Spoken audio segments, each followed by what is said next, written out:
बिस्मिल्लाहिर्रहमानिर्रहीम। असजद और कोमल में बहुत गहरी मोहब्बत थी।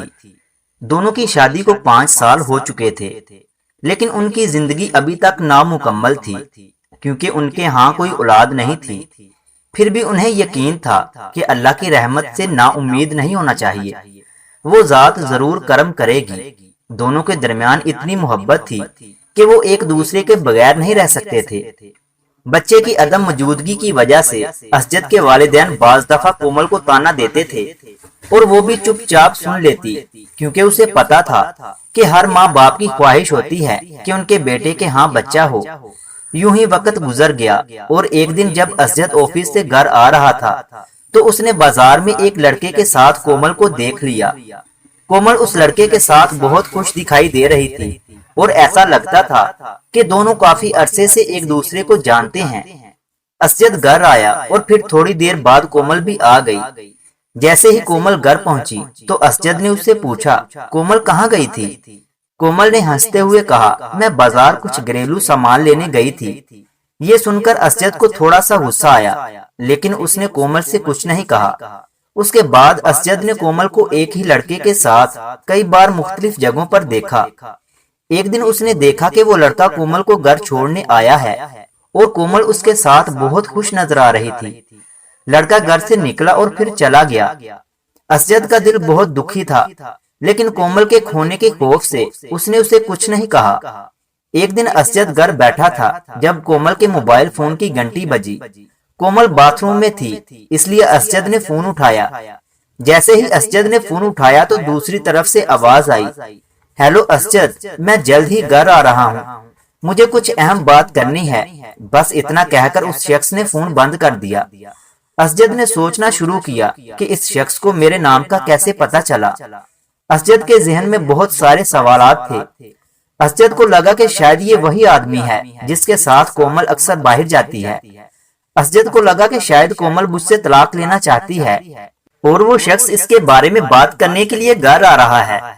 असजद बहुत अफसुर्दा हुआ, वो अपनी शादी को टूटने नहीं देना चाहता था। उसे लगा कि कोमल ने उसके साथ धोखा किया है, वो कुछ समझ नहीं पाया था। असजद कोमल के खोने से घबरा गया और वहीं जमीन पर गिर गया। उस दौरान कोमल भी बाथरूम से बाहर आ गई। उसने असजद को उठाया और पूछा, तुम्हें क्या हो गया है, तुम ठीक हो क्या? असजद ने गुस्से से कोमल को धक्का दिया और वो गिर गई। उसका सर करीब ही रखी टेबल पर लगा और सर पर चोट आ गई।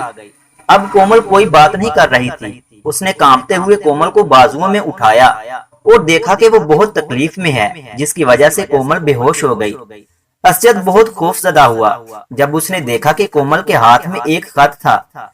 उस खत में लिखा था, प्यारे असजद, मैं आपको बहुत दिनों से बताना चाहती थी, लेकिन सोचा कि मुझे आपको सरप्राइज करना चाहिए।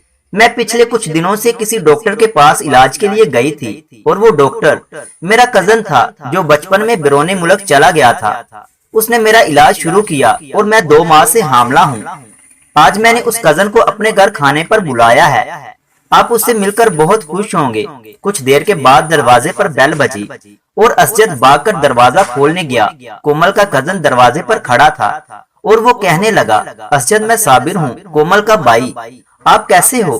तभी उसकी निगाह कोमल पर पड़ी जो खून में लिपटी हुई जमीन पर पड़ी थी। साबिर कोमल को अस्पताल ले गया और वहाँ कोमल कोमा में चली गई। कोमल अपने बच्चे को भी खो चुकी थी। असजद इससे माफी मांगना चाहता था, लेकिन कोमल अभी भी कोमा में है। एक छोटी सी गलती से कोमल और असजद की जिंदगी इस मोड़ तक आ गई।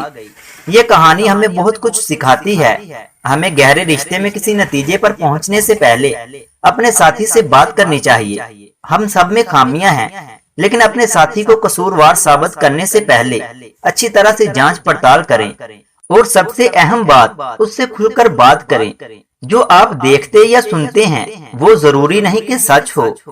अगर वीडियो अच्छी लगे तो इसे लाइक करें और मजीद ऐसे ही वीडियोस देखने के लिए हमारे YouTube चैनल इल्म रूम को सब्सक्राइब करें। मिलते हैं अगली वीडियो में, तब तक के लिए अल्लाह हाफिज।